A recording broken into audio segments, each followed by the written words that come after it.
Ibu, Bapak, Saudari-saudara, dan anak-anak yang terkasih, salam jumpa, salam sehat selalu.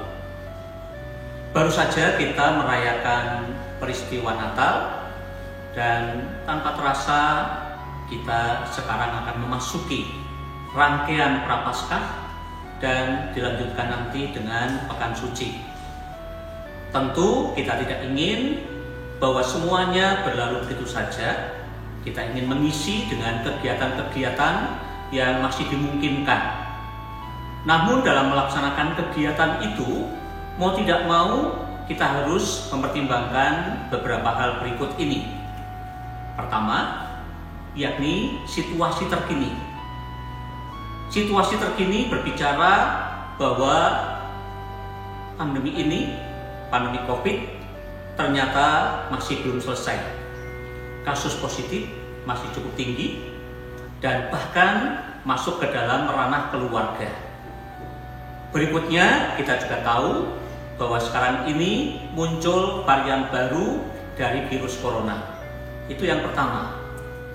Yang kedua, tentu kita juga melaksanakan kegiatan dengan berlandaskan pada teori yang berkaitan maupun regulasi dari pemerintah.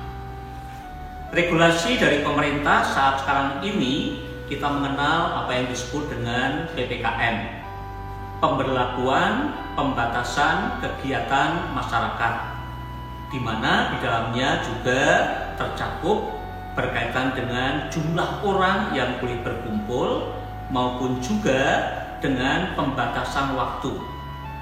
Itu yang kedua. Dan masih kaitan dengan yang kedua ini berkaitan dengan teori.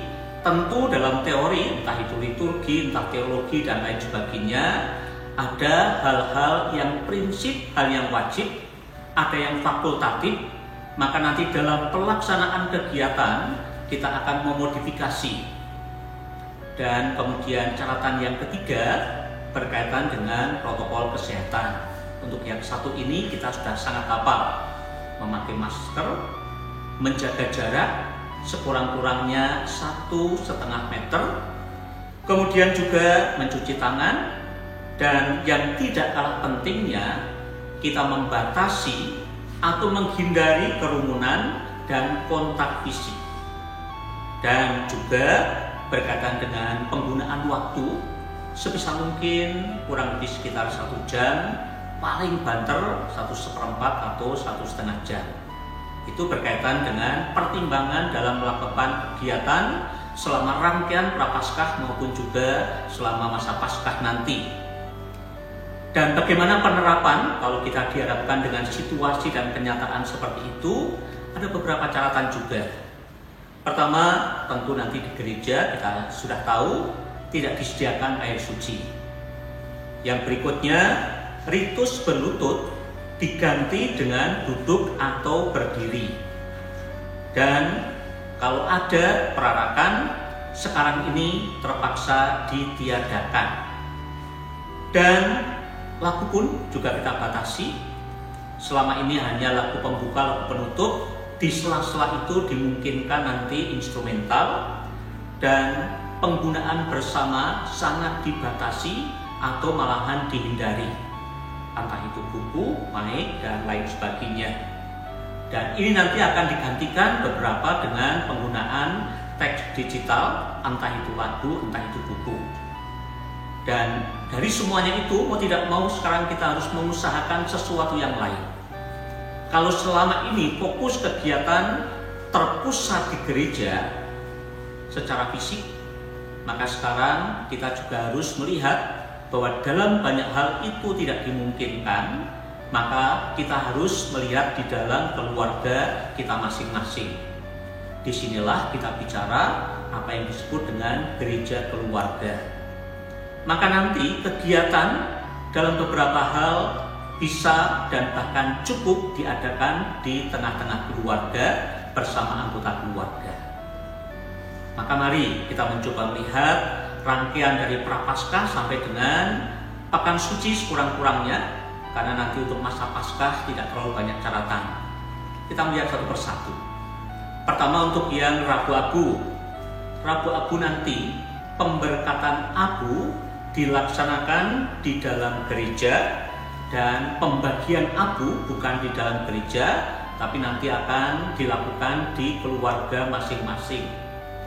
Dan abu maupun juga teks ibadat tentu akan disiapkan oleh panitia. Yang kedua berkaitan dengan jalan salib. Jalan salib akan dilakukan setiap hari Jumat secara bergantian untuk tiap-tiap wilayah. Umat yang lain nanti bisa mengikuti secara live streaming.